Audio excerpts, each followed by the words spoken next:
sé cómo expresarme ante tu hermosura, rodeada de gloria y poder. Necesito decirte lo que siento ahora. Me acerco a ti, al santo lugar. Precioso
Hoy vamos a ver un ejemplo de cómo es el hombre sin Dios. Estoy hablando de mí mismo y de usted. ¿Cómo soy yo? ¿Cómo es usted como persona común y corriente? Somos personas. Esto significa que tenemos la capacidad de conocer. Fuimos hechos a la imagen de Dios y por lo tanto con una capacidad muy grande de conocer. Podemos conocer lugares paradisíacos, personas maravillosas. Podemos conocer el universo. Podemos conocer cómo funcionan las cosas, un carro, cómo funciona el cuerpo, etc. Todos estos conocimientos son importantes. Sin embargo, el más importante de todos es conocer a nuestro Creador y a su palabra. De hecho, conocerle a Él y a Jesucristo, a quien Él envió, es la vida eterna. ¿Usted escuchó bien? ¿Qué es la vida eterna? Es conocer al único Dios verdadero y a Jesucristo, a quien Él envió. Esto es la vida eterna. ¿Le gusta la vida? ¿Y qué tal la vida eterna? Sí, no hay nadie a quien no le guste la vida. Muchas de las personas más famosas han confesado sin rodeos que a lo que más le temen es a la muerte. Eso es innegable, nos gusta la vida. Pues aquí está el secreto de la vida, y no cualquier vida, la vida eterna. De manera que no hay cosa más importante en la vida que el conocimiento del único Dios verdadero, esto es, el Dios que se dio a conocer en la historia, que habló muchas veces y de muchas maneras a través de los profetas, que Él mismo envió y que finalmente apareció en la tierra en la persona de su propio Hijo, y que resucitó de entre los muertos. El conocimiento de Dios es lo más importante que puede haber en la vida. Después de este conocimiento, lo más importante es el conocimiento de nosotros mismos. Conócete a ti mismo es un aforismo de lo más importante, una máxima de las más importantes. Quiero ilustrar esto con la vida de Moisés. Los primeros 40 años de Moisés los pasó disfrutando de la cima de los lujos, con las comodidades propias de un palacio real, la mejor comida, los mayores deleites, la mejor instrucción. Pero Dios tenía planes más elevados para él que los lujos, las glorias y los deleites temporales de este mundo. Así que lo derribó de donde estaba y lo envió los siguientes 40 años al desierto como un simple pastor de ovejas, oliendo a sudor, a suciedad, a estiércol de oveja. Pero de allí lo llamó Dios para que se presentara nuevamente ante el orgulloso rey de Egipto y sacara a su pueblo de la esclavitud. Moisés no creía que tal cosa era posible. Había aprendido la lección de que en realidad era un don nadie. Pero Dios, que puede levantar al que quiera de ser un don nadie a ser un poderoso instrumento en sus manos, lo envió a Egipto, y así se convirtió en uno de los hombres más importantes de la historia de Israel. En resumen, podemos decir de Moisés lo que dijo, me parece que fue Dwight L. Moody. Moisés pasó sus primeros 40 años pensando que era alguien, para luego convencerse en los siguientes 40 años de que en realidad era un don nadie.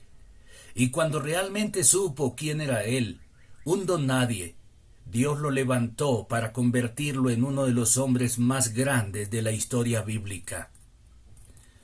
Al hombre le urge conocerse a sí mismo. Si no se conoce a sí mismo, estará desorientado. La vida no tendrá sentido y vivirá la vida dedicando todo su tiempo, sus fuerzas y todos sus años a cosas equivocadas, a vanidades, cosas de poco o de ningún valor. Vamos a ver un ejemplo de cómo es el hombre sin Dios, el hombre común y corriente que no ha nacido de nuevo, el que vive según lo que le parece. Vamos a ver este ejemplo en los últimos momentos de la vida de Saúl. En realidad su tiempo está en cuenta regresiva y ya no le quedan más que horas porque va a morir. Y todo por cuenta de su necedad, la testarudez de pensar que puede llevar la contraria a Dios y salir victorioso. Esta es la peor necedad que el hombre puede cometer, y esto es contra su propia vida. Vamos a leer la historia en 1 de Samuel capítulo 28, del versículos 3 al 16. El texto que vamos a tener como base para nuestra reflexión en este día. 1 de Samuel capítulo 28, versículos 3 al 16. Y me permito dar lectura. Dice así: Y Samuel había muerto, y todo Israel lo había lamentado, y le habían sepultado en Ramá, su ciudad. Y Saúl había arrojado de la tierra a los encantadores y adivinos. Ojo a esto. Mire, Saúl había arrojado de la tierra a los encantadores y adivinos, algo que estaba de acuerdo con lo que Dios había establecido por mandato de Moisés. Continuamos leyendo. Se juntaron pues los filisteos y vinieron y acamparon en Sunem, y Saúl juntó a todo Israel y acamparon en Gilboa. Quiero llamarles la atención al hecho de que esta es la última batalla de Saúl. Aquí Saúl tiene las horas contadas. Y quiero que nos demos cuenta de la necedad, la ceguera de entendimiento de este hombre. Y eso es lo que quiero resaltar, que le sucede al hombre natural, es decir, el hombre común y corriente, el que no ha nacido de Dios. Vamos a continuar leyendo. Versículo 5. Y cuando vio Saúl el campamento de los filisteos, tuvo miedo y se turbó su corazón en gran manera. Sí, parece que algo le decía que ya eran sus últimos momentos. Y consultó Saúl a Jehová, pero Jehová no le respondió ni por sueño, ni por Urim, ni por profetas. Qué descarado Saúl. Ya vamos a ver en un momento cómo le da la espalda a Dios, cómo se rebela contra Dios, cómo se dedica a perseguir la palabra de Dios, y ahora está consultando a Dios para que Dios lo bendiga en su empresa en contra de Dios. Continuemos leyendo. Dios no le responde.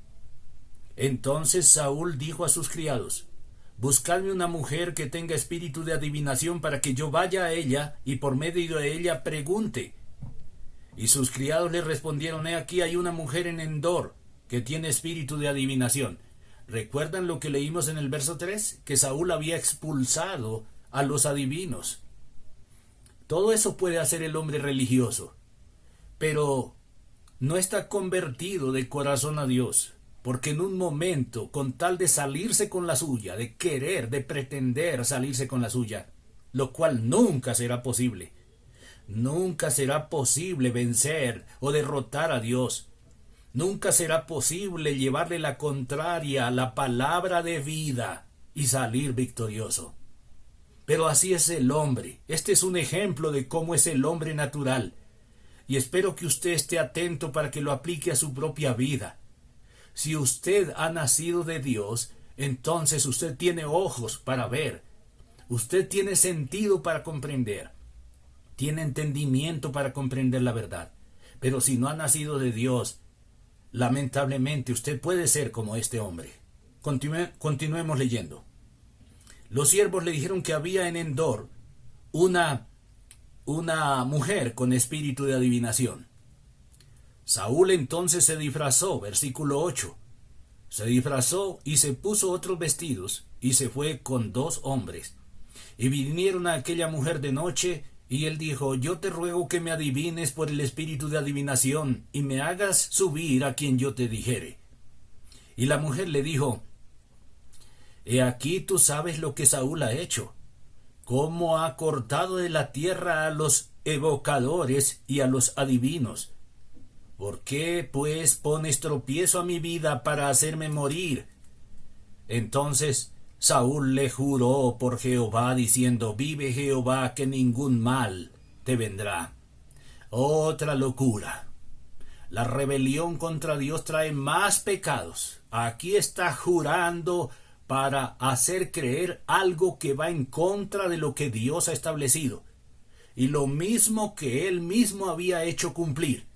Ahora él está apelando a lo que Dios ha prohibido y jurando, usando el juramento, usando a Dios como testigo para que Dios lo respalde en una mentira, en algo que está en contra de Dios. Continuemos leyendo. La mujer entonces dijo: ¿A quién te haré venir? Y él respondió: Hazme venir a Samuel. Y viendo la mujer a Samuel, clamó en alta voz, y habló a aquella mujer a Saúl diciendo: ¿Por qué me has engañado? Pues tú eres Saúl. Y el rey le dijo: No temas. ¿Qué has visto? Y la mujer respondió a Saúl: He visto dioses que suben de la tierra. Él le dijo: ¿Cuál es su forma? Y ella respondió: Un hombre anciano viene cubierto de un manto. Saúl entonces entendió que era Samuel, y humillando el rostro a tierra hizo gran reverencia.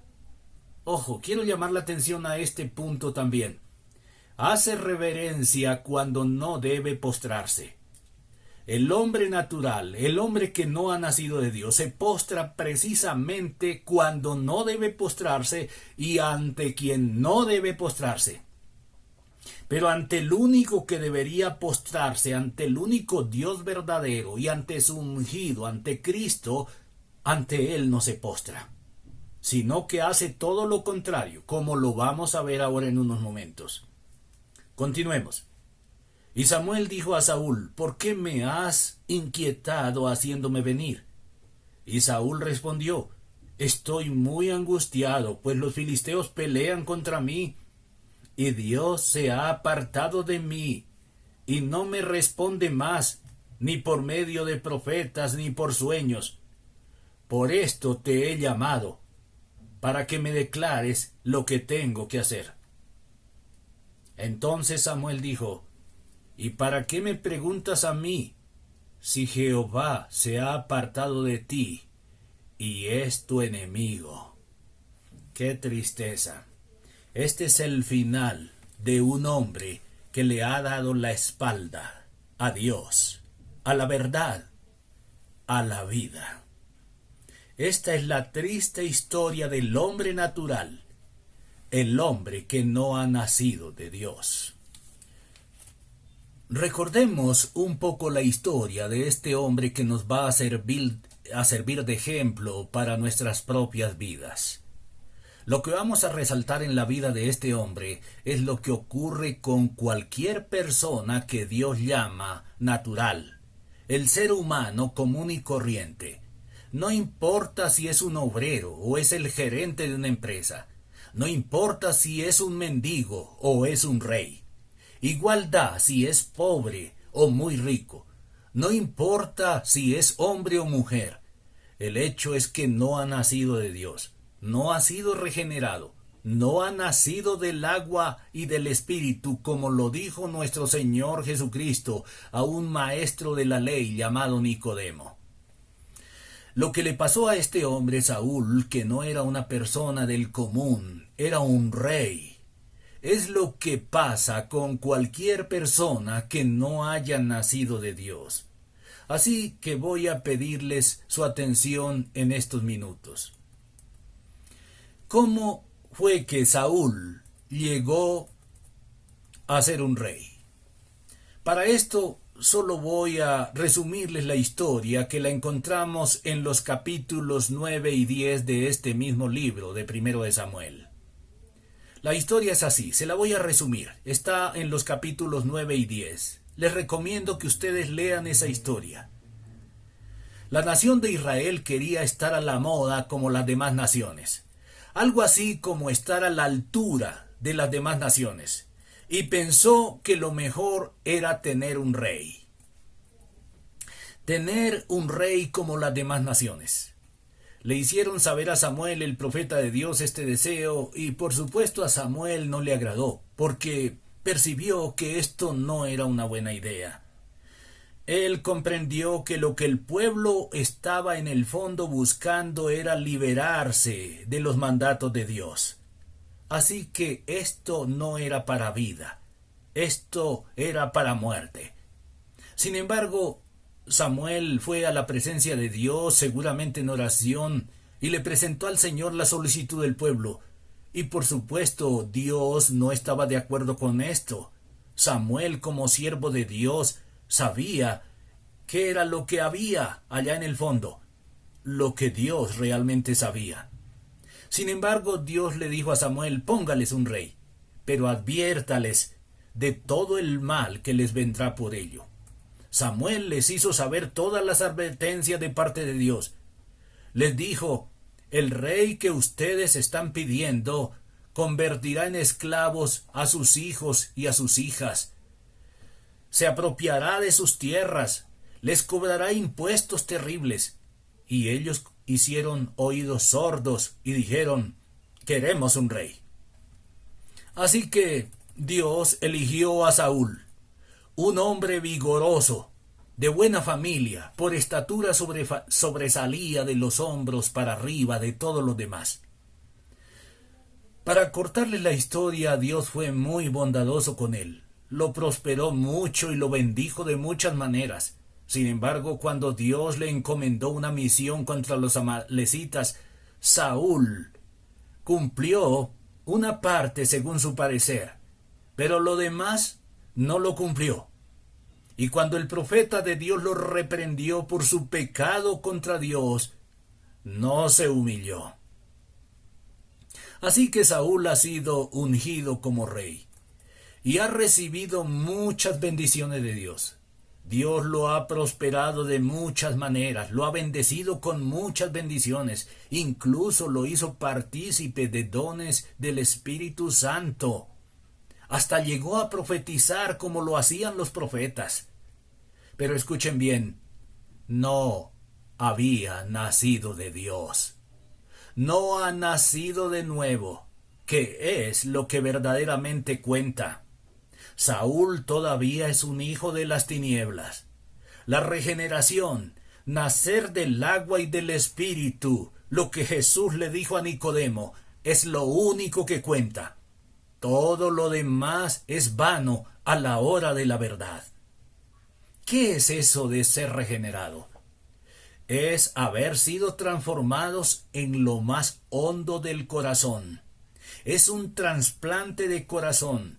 Es quitarle el corazón de piedra y recibir un corazón nuevo, como lo dijo el profeta Ezequiel. Esto solo puede hacerlo Dios.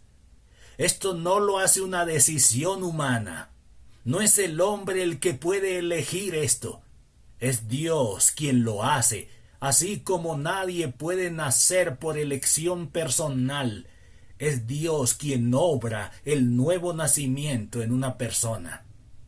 Lo único que usted puede hacer es prestar su oído a la palabra de Dios y humillarse y postrarse y decirle: Señor, haz conmigo lo que solo tú puedes hacer. Ese es el nuevo nacimiento. Esa es la regeneración. Es que Dios obre una transformación en lo más hondo del ser humano, para que la persona comience a ser una nueva criatura, un hijo de Dios. Esta es la diferencia entre el que ya es un hijo de Dios y el que todavía no es hijo de Dios. Saúl entonces no ha nacido de Dios. Ese es el problema. ¿Cómo sabemos que Saúl no había sido regenerado? Bueno, Jesús dijo: por sus frutos los conoceréis. ¿Y qué es el fruto en este caso? Escuchen bien, el fruto en este caso es la respuesta que demos a la palabra de Dios. La respuesta de Saúl a la palabra de Dios la encontramos desde el capítulo 15 de este libro de 1 de Samuel hasta la muerte. Y esa es la respuesta que da una persona que no ha nacido de Dios. Es una respuesta negativa. Ya la vamos a ver más en detalle. Por el contrario, un hijo de Dios da una respuesta diferente, como la de David. Así que aquel que no ha nacido de Dios da una respuesta como la de Saúl. Pero el que ha nacido de Dios el que fue transformado, aquel que le fue dado un corazón nuevo, ese da una respuesta como la de David. Veamos cómo fue la respuesta de Saúl a la palabra de Dios. La respuesta a la palabra de Dios de todo aquel que no ha sido regenerado. Bien, veamos esa respuesta. En primer lugar, en el capítulo 15, versículo 9, vemos qué pasó con Saúl. En el capítulo 15, Dios le encomienda una misión. Dios le dice que vaya y destruya a todos los amalecitas. Incluyen incluso niños, incluyen bebés, incluye animales. Debe destruir todo. Saúl cumplió con todo, excepto con lo mejor de los animales, con el pretexto de ofrecerlos a Dios en ofrenda. Eso realmente era una mentira. Era cuestión de egoísmo. Era cuestión de hacer lo que a él le parecía.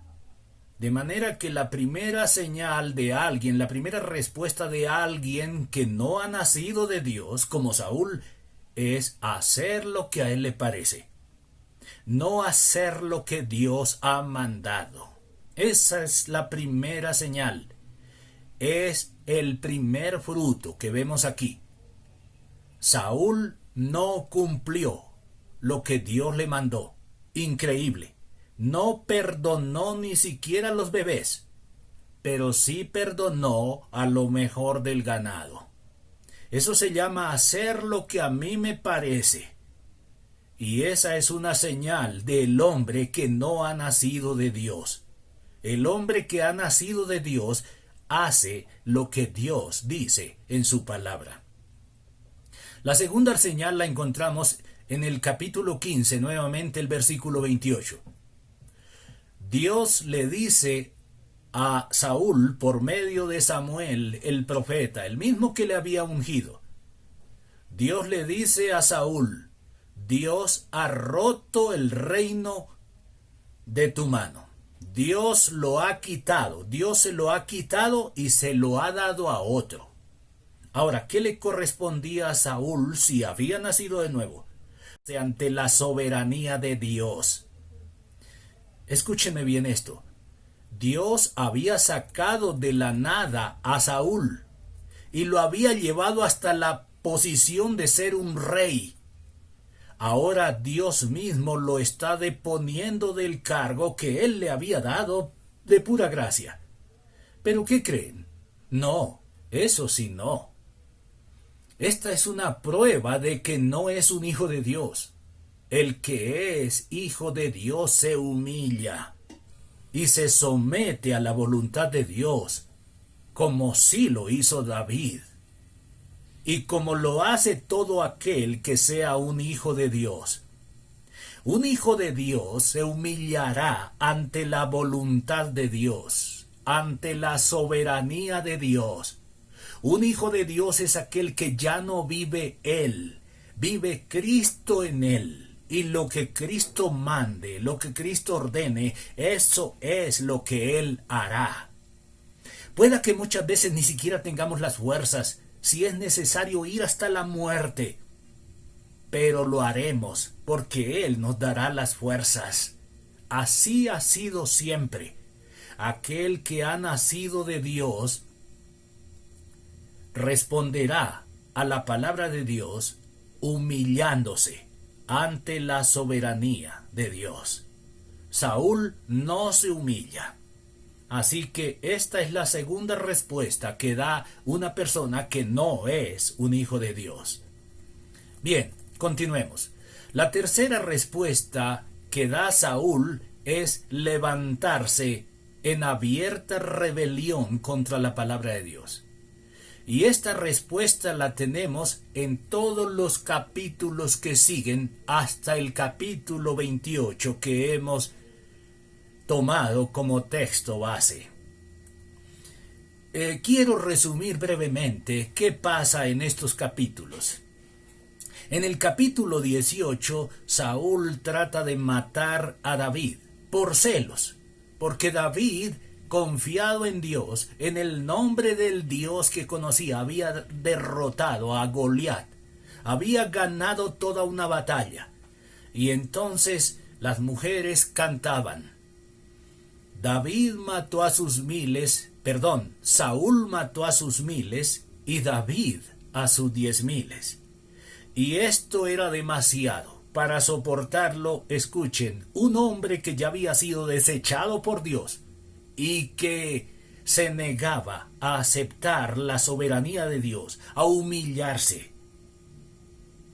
Esto era demasiado. Ya por palabra de Dios había escuchado que él había sido desechado y que otro era el rey. Así que Saúl debía saber que era un usurpador. Estaba usurpando un trono que no le correspondía. Pero eso es lo que hace un hombre que no ha nacido de Dios, que no ha sido alumbrado por la luz. Y entonces ahora se llena de celos contra David e intenta matarlo. Varias veces intentó matarlo.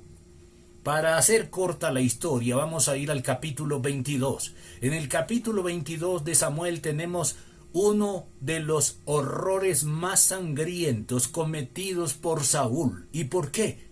Todo porque un sacerdote auxilió a David, sin saber que David iba huyendo, debido a la persecución injusta de este hombre insensato, que este hombre insensato había emprendido contra el ungido de Dios, David, el rey legítimo, porque David es el rey legítimo, no Saúl. Y ahora el usurpador está persiguiendo al rey legítimo. Y el legítimo está huyendo, escondiéndose. Él no tenía por qué estar huyendo. Pero él huye, él se somete a la voluntad de Dios, se somete a la soberanía de Dios. Saúl no. He aquí un hombre, un ejemplo de alguien que no conoce a Dios. Este es el hombre natural. El hombre común y corriente. Así que, ¿qué hizo ahí en el capítulo 22? Fue y mandó a matar a todos los sacerdotes de ese pueblo. Escuchen, y mató a todos los de la ciudad. No perdonó ni siquiera niños ni bebés, nadie, todos, justos pagaron por la injusticia de este hombre, por el corazón malvado y perverso, arrogante, que no quiere postrarse ante la soberanía de Dios. Entonces, todo esto hace un hombre que no conoce a Dios, se levanta en contra de la verdad y la persigue, como está persiguiendo Saúl a la palabra de Dios. Escúchenme bien, porque perseguir a David, el ungido de Dios, es perseguir la palabra de Dios.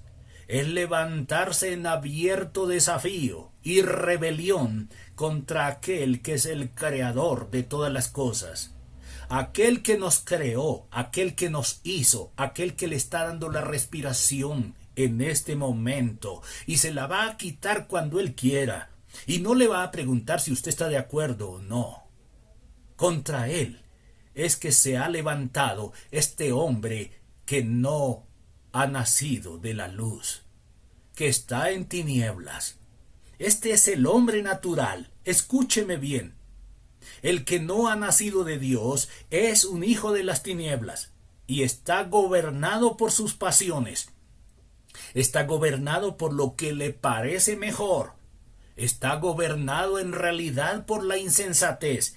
Este es el hombre común y corriente. Le pido que usted se mire en el espejo de la palabra de Dios y usted vea quién es usted realmente. ¿Usted ya es un hijo de Dios? ¿O usted todavía está dominado por lo que a usted le parece?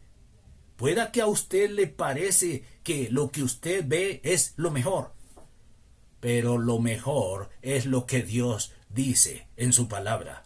El que nos creó, el creador de todas las cosas, el dueño de este universo, el dueño y dador de la vida. Él es el bien, Él es la verdad, y Él es la vida, y Él es el único camino. Así que, esta es la historia que tenemos acá en el capítulo 22. En los capítulos 24 en adelante, Saúl confiesa que comprende que David va a reinar. Capítulo 24, versículo 20. Que David es el que va a reinar, pero es increíble, está ciego, no entiende. Dice así, dice el mismo Saúl, acá en 1 de Samuel 24:20. Y ahora, como yo entiendo que tú has de reinar, ¿ves? Saúl entendía, comprendía que David era el que iba a reinar. Entonces, qué dureza, qué terrible el corazón natural del hombre. Eso es lo que quiero. Eso es lo que quiero que usted trate de ver. Eso es lo que estoy tratando de mostrarle por la palabra de Dios. El hombre natural no es confiable. Es terrible. El corazón nuestro es perverso y engañoso más que todas las cosas. Lo dice el que no miente, ni se equivoca. Él mismo ha dicho que todo hombre es mentiroso. Yo soy mentiroso. Tú eres mentirosa. No importa si eres hombre o mujer. No importa si eres un rey o eres un obrero. No importa lo que seas. La diferencia es si eres hijo de Dios o no eres hijo de Dios. Si has sido regenerado por la palabra de Dios y el poder del Espíritu Santo o no has sido regenerado. Esa es la diferencia. La diferencia no está en si es religioso o no. La diferencia no está en si tomó una decisión por algo o no. Hace falta más que una decisión. Hace falta que la planta que haya sido plantada sea plantada por el Padre Celestial.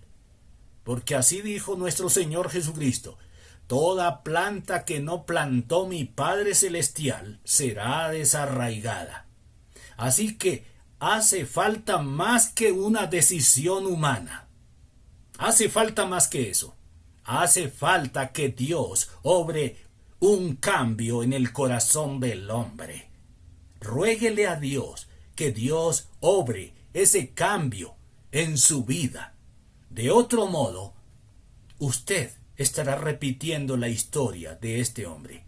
Vamos a ir un momentico a repasar la historia en este texto que leímos.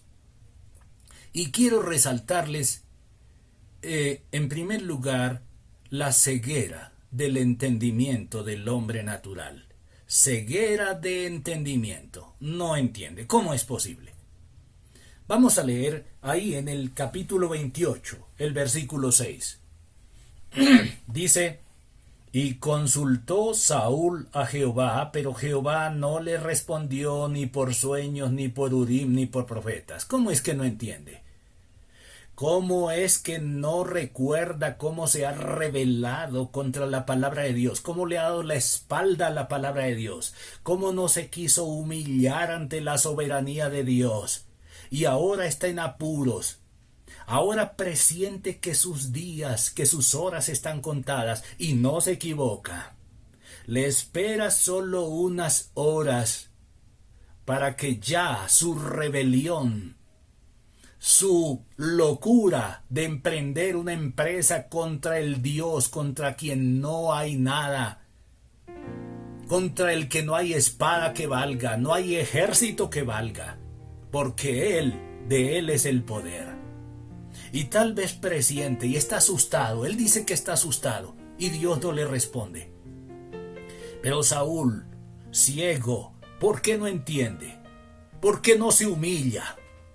¿Por qué no se rinde ya? Este es el llamado. Ríndase a Cristo ahora mismo. Porque sus ojos, sus sentimientos, su propio parecer no es un buen consejero. Pero aquí hay un hombre ciego. Increíble. Increíble. Quiero resaltar también cómo un hombre como Saúl, ciego, apela a soluciones totalmente falsas. Eso es, cuando no es la verdad nuestra guía, nuestra luz, entonces apelamos a lo falso, a la mentira, a lo que no sirve. Y eso fue lo que hizo Saúl. Aquí en los versículos 7 al 13, apela a una adivina.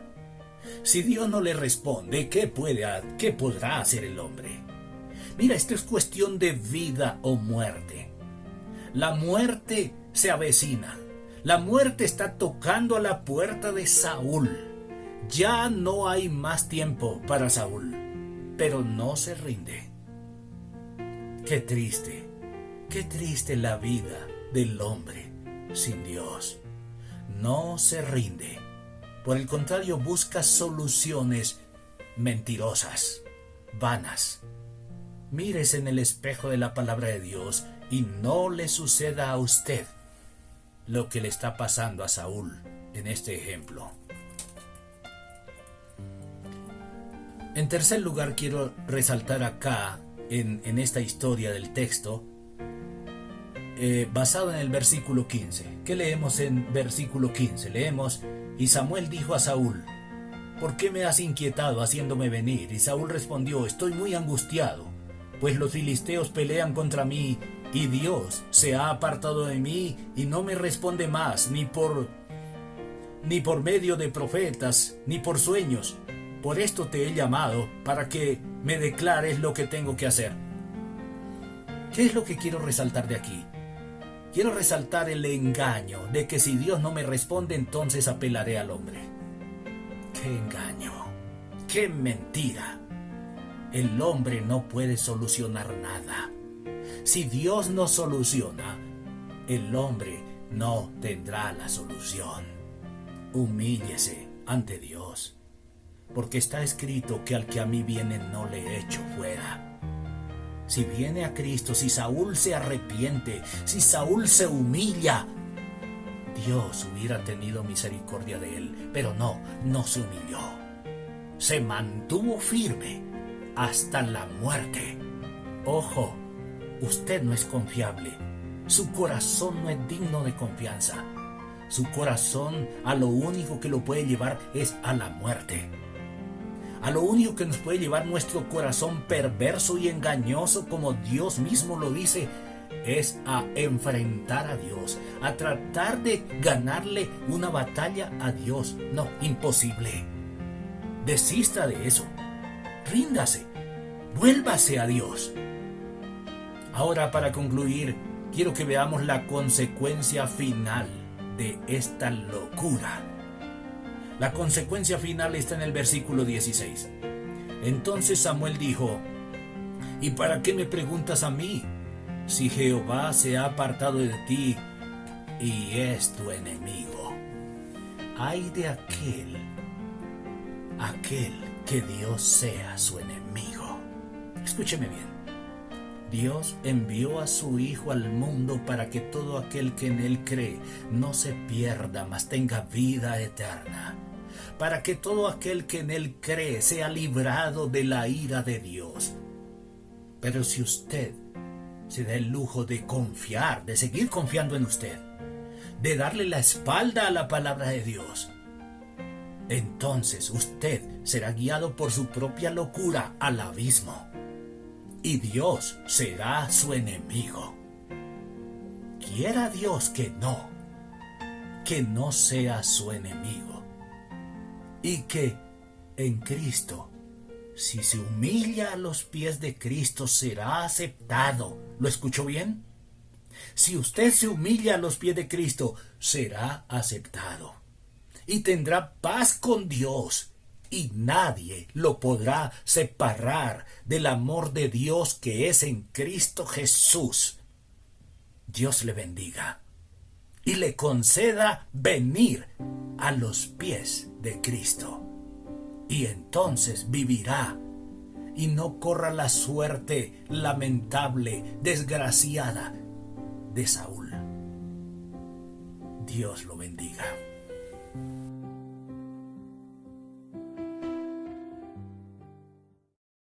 Bueno, muy buenos días. Vamos a participar de la Cena del Señor y para eso vamos a leer allí en la primera carta a los Corintios, capítulo 10, versículos 23 y 24. Dice: todo me es lícito, pero no todo conviene. Todo me es lícito, pero no todo edifica. Ninguno busque su propio bien, sino el del otro. En los versículos anteriores el apóstol Pablo hizo clara la diferencia entre lo que es participar a la misma vez de la mesa del Señor y de la mesa de los demonios, y enfatiza que cuando tomamos la cena del Señor, independientemente de la condición que vivamos, estamos en el altar de Dios. La diferencia entre unos y otros es que los unos lo hacen en santidad y otros lo hacen mezclando a la vez lo santo con lo profano. En estos versículos llama a una reflexión sobre todo lo que hacemos y aquello de lo cual participamos. Algunos creyentes usan este texto para justificar lo que hacen, pero la verdad es que Pablo usa esta expresión para invitar a una responsabilidad total acerca de todo lo que hacemos. Porque si bien es cierto que Dios no nos juzga, salvos o no, por las cosas que hacemos o participamos, es verdad que una enorme cantidad de cosas en las que participamos no edifican, incluso muchas de ellas destruyen. Tantas cosas que hacemos irresponsablemente dañan nuestra integridad o la de los demás, y eso es pecado. Eso es participar a la misma vez de Cristo y de los demonios. Entonces, ¿para qué nos examinamos? Para no ser hallados faltos de sabiduría y ser hallados pecadores deliberados cuando procedemos en cualquier situación. Si alguna cosa no edifica, debemos evitarla. Si algo daña a mi hermano, debemos repudiarlo.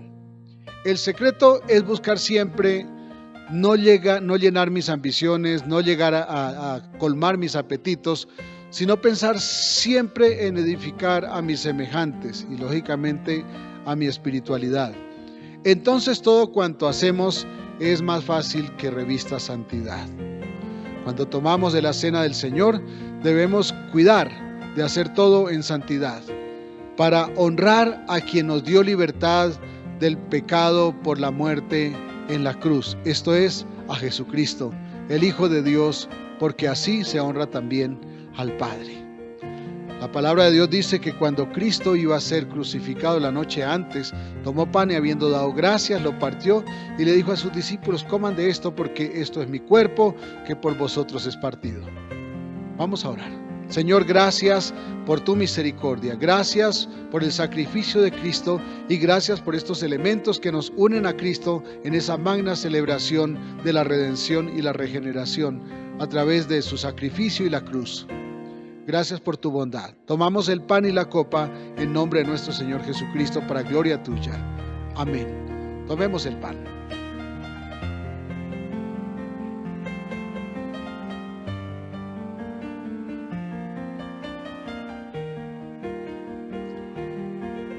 Después de cenar, Jesucristo tomó la copa y les dijo: beban de ella, porque esta es la sangre que es derramada por vosotros para perdón de pecados.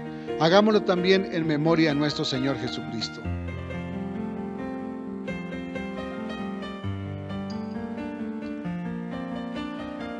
Señor, gracias por el pan y por la copa. Gracias porque has sido fiel, nos has bendecido y nos has guardado y nos has cuidado tanto. Gracias por tu bondad. Muchas gracias porque eres fiel. Tuya es la gloria para siempre.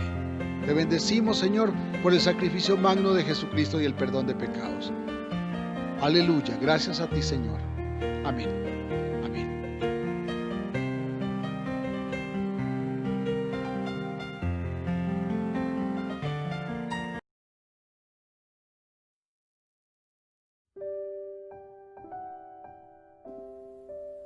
Amados hermanos, muy buenos días.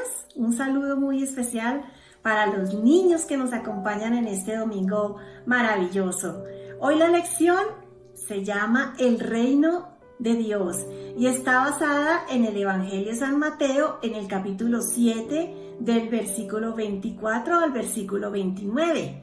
Pero realmente la lección empieza en San Mateo capítulo 5 en el Sermón del Monte, donde el Señor da enseñanzas, empieza allí con las bienaventuranzas, es palabra que le está dando, enseña sobre el amor por los enemigos, enseña sobre el juzgar a los demás, enseña sobre Jesús y la oración, enseña sobre las riquezas, sobre el ayuno. Bueno, da mucha palabra el Señor. Y ya llegando aquí a Mateo capítulo 7 del versículo 24, entonces ya es la conclusión de lo que el Señor venía hablando, de todas esas palabras. Y allí el Señor describe a dos personajes. Entonces, ¿cuáles son? El hombre prudente y el hombre insensato. El hombre prudente, dice la palabra, dice el Señor, que es aquel que oye las palabras y las hace. Y el insensato es aquel que oye la palabra y no la hace. ¿Cuáles palabras? Pues las que él está enseñando, venía enseñando, y hoy en día es la palabra del Señor. Los que la escuchamos y la hacemos, se nos considera como un hombre prudente. Y el hombre prudente lo describe, dice que él construyó su casa sobre la roca. Y vino los ríos, vino las adversidades del clima, vino los vientos, y su casa no fue tumbada ni removida porque estaba construida sobre la roca. Y vino, así compara pues al hombre insensato, que es el que edifica su casa sobre la arena. En cualquier momento viene lo mismo, los vientos, los ríos, y esa casa pues es derribada. Esos cimientos son lo que hay debajo de las casas, ¿cierto? Que se colocan para que aguante la estructura de la casa. Entonces, si es una estructura fuerte, pues la casa va a aguantar. Si es una estructura blanda, débil, pues la casa se va a venir al piso. Así lo mismo, entonces, es en la vida de nosotros. Nosotros estamos edificando nuestra vida sobre la roca. Estamos construyendo nuestra vida sobre la roca. ¿Y cuál es esa roca? Es el Señor Jesucristo, y es caminar en lo que Él nos manda en su palabra.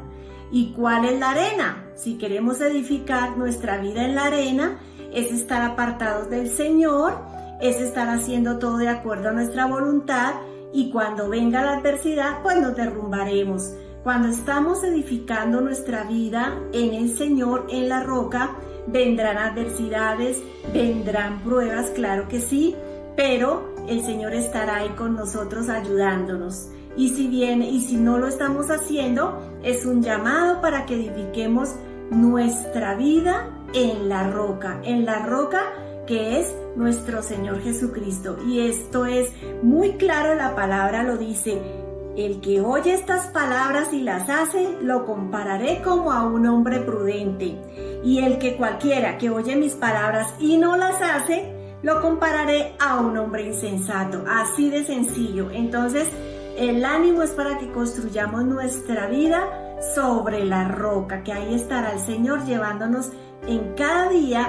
Con Él estaremos siendo victoriosos. Bueno, mis hermanos y mis niños queridos, la tarea es para que en esta semana leamos Mateo capítulo 5, 6 y 7. Allí vamos a recordar cuáles son las palabras al que el Señor se refería. Bueno, y lo compartamos en familia. Así lo mismo es el ánimo para que estemos en esta semana buscando del Señor, buscando la palabra del Señor, que ahí es donde encontramos toda esa palabra maravillosa que Él tiene para nuestras vidas. Una semana muy bendecida. Les quiero mucho. Les habló su maestra de Escuela Dominical, Julia Estela Riaño.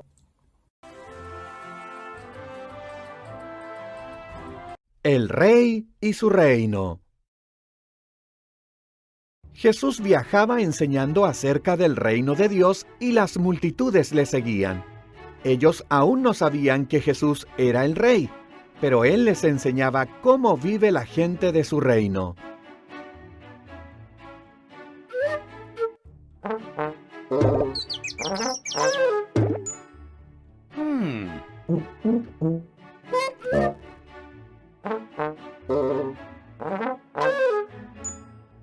Ujú, ujú.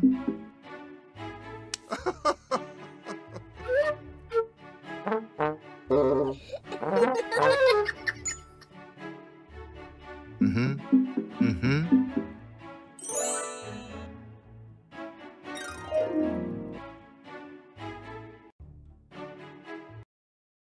La gente hace el bien, dijo Jesús, porque su corazón es bueno.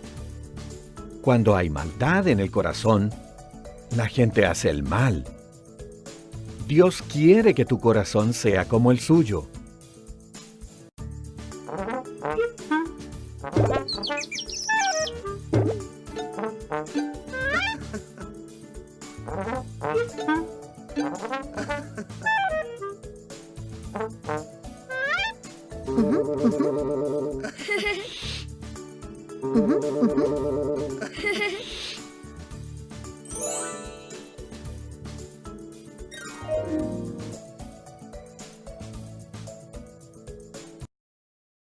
No se preocupen por cosas como la comida y la ropa. Enseñó Jesús. Pongan a Dios primero en sus vidas. Obedézcanle, confíen, y Él les dará lo que necesitan.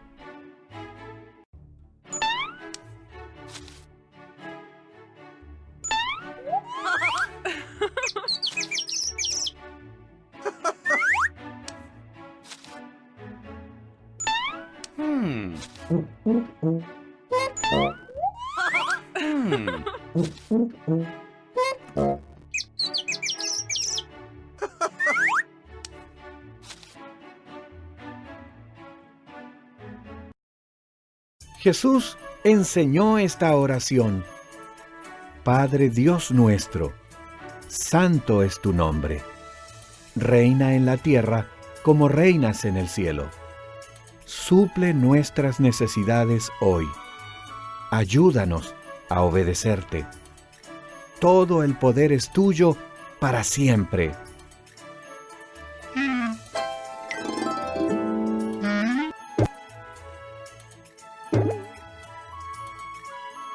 ¿Mm? ¿Mm?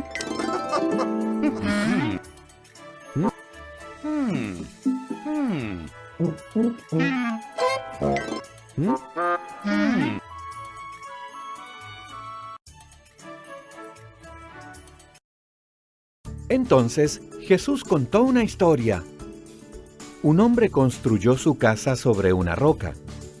Vino una gran tormenta, y debido a que la casa fue construida sobre la roca, no se cayó.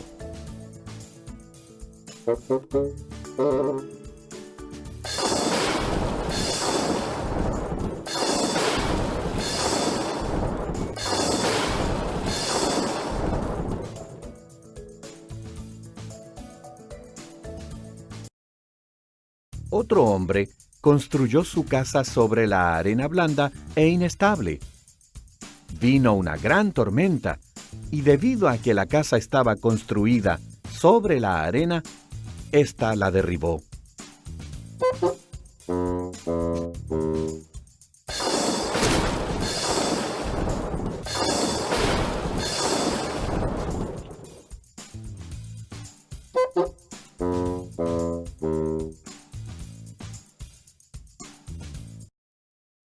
Las cosas que yo les enseño son como la roca. Dijo Jesús, pongan mis palabras en acción, y serán como el hombre que construyó su casa sobre una roca.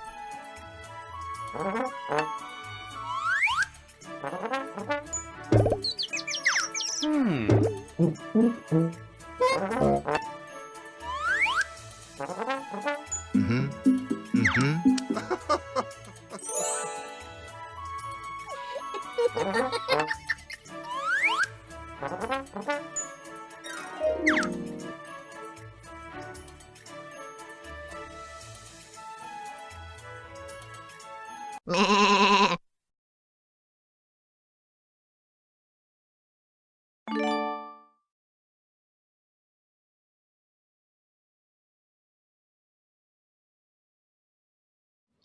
Bueno, también tenemos unos anuncios para estos días. Recordemos que comenzó el mes de octubre y en la cristiandad celebramos el mes de la Biblia y el Día de la Biblia.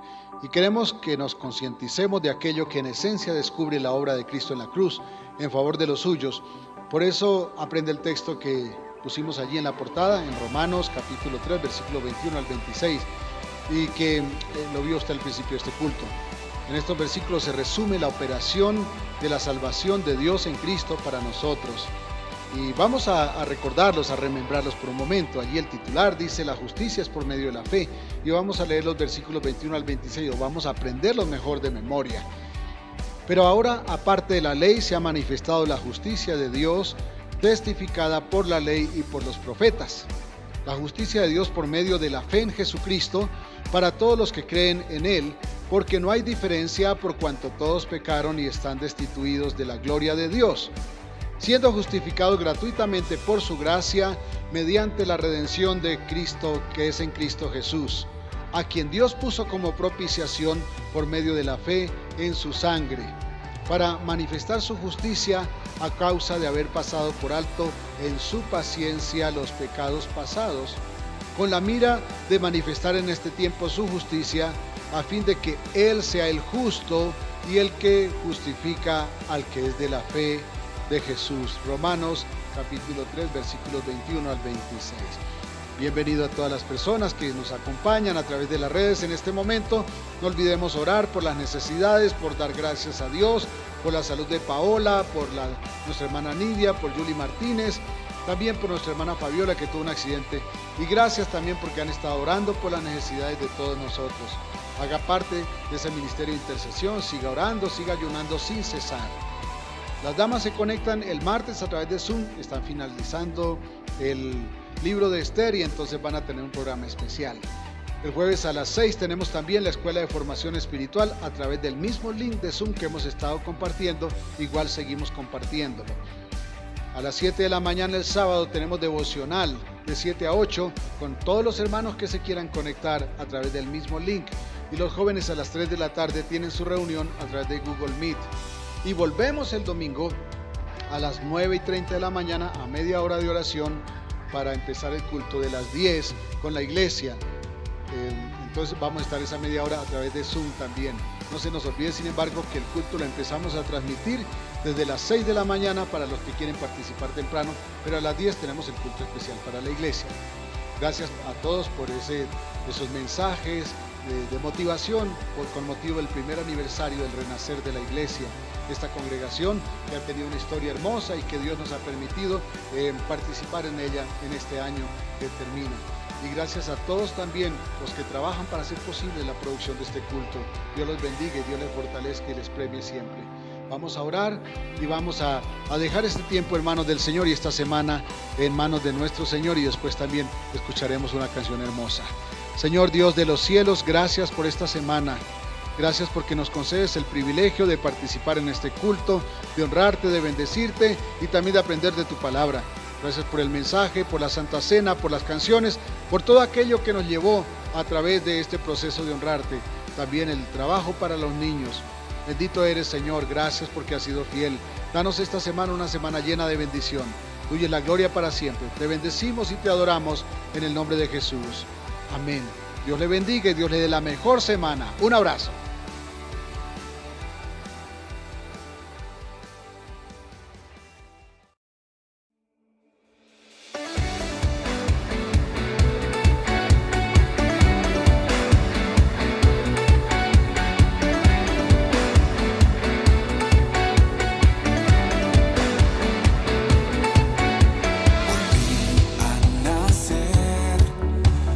Tú me diste vida eterna.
triste